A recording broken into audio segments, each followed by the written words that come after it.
Lumière Kaboulo TV, Lumière Kaboulo TV, Lumière Kaboulo TV. Réflexion avec R9, Fabrice R9, Fabrice. Mobali Madeo, Balingaka, moi c'est l'Olanga Ninyango, Nengosa Salanga Yeleki Makasi, Kaboulo TV, yo, Lumière Kaboulo, réflexion. Réflexion, double CD Fantomas, Mayo. Il est là, il a toujours. Barbito s'abonne, chaîne les amoko. Ça c'est dit, Maboko, t'as un an à s'abonner. Bon, donc, mon yango, YouTube, aux Zavana, Moko Gaga, réflexion, trop bandé là, réflexion, lumière Kamboul, Yangwana, Balai qui est ça la biso bien, tous en ciment pour. Et ça la G. Bongo. Toujours.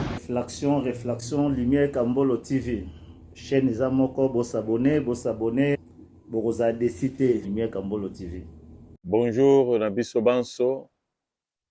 Les Alingan de Konabino, Nabengami na Kombo ya Kambulu. Na salaka na émission na chaîne télé Oye Bengami Réflexion. Chaque samedi na 19h30, vous écoutez Biso Kuna.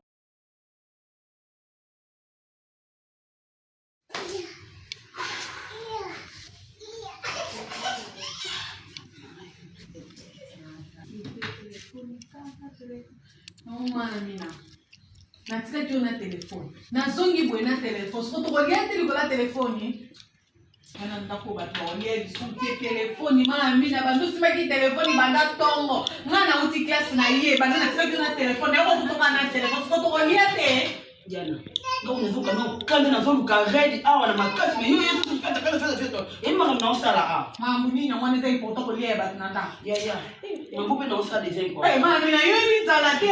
Ko bandu simeka telefone kana. Mina no ndo banot. Diana. Ngo unavuka no kanda. Na zolu ka no ready a ready za mabena sala no makamna na mposa hizo. Mama Mina ready na mambo kolia connection ni nezana. Diana. Yo ka connection. Bilo musuboleka awe mbongo ampe mse utaka na makambo ya telefone. Eza na émission moko elekaka na chaîne télévision Lumière Kambulu TV. Comme émission ezaka réflexion. Si on a kati émission wana nde mama malongeza la kaileki na ngai. Na kuba biso mbalade na ngate. Na potika na ngate. Otana. Yupi kangana. Mama ta yo. Kaka téléphone. Bato baolia téléphone. Soki réflexion c'est pas jité. Maman suspect. Réflexion, téléphone. Maman ba réflexion wana yo bate réflexion.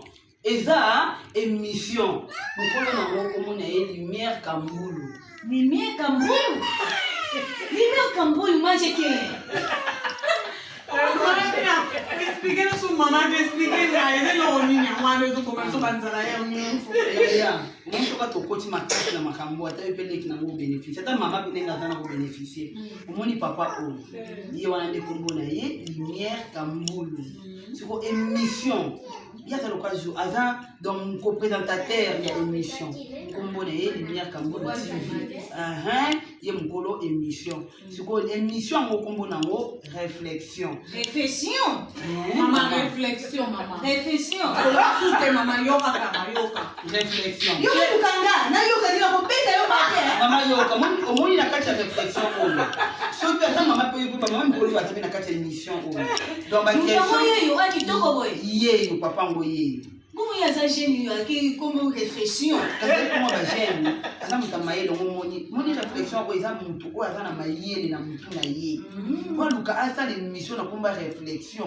Donc on invite ceux qui a raisonné ni. Comment nani? Lumière Kambulu. Lumière Kambulu. Maman, Maman expliquer réflexion. C'est ça mon problème pour vota. Donc nous avons un numéro na yo, on a continué dans pas na ye papa Lumière, il y a pour graver yo et pas na ye.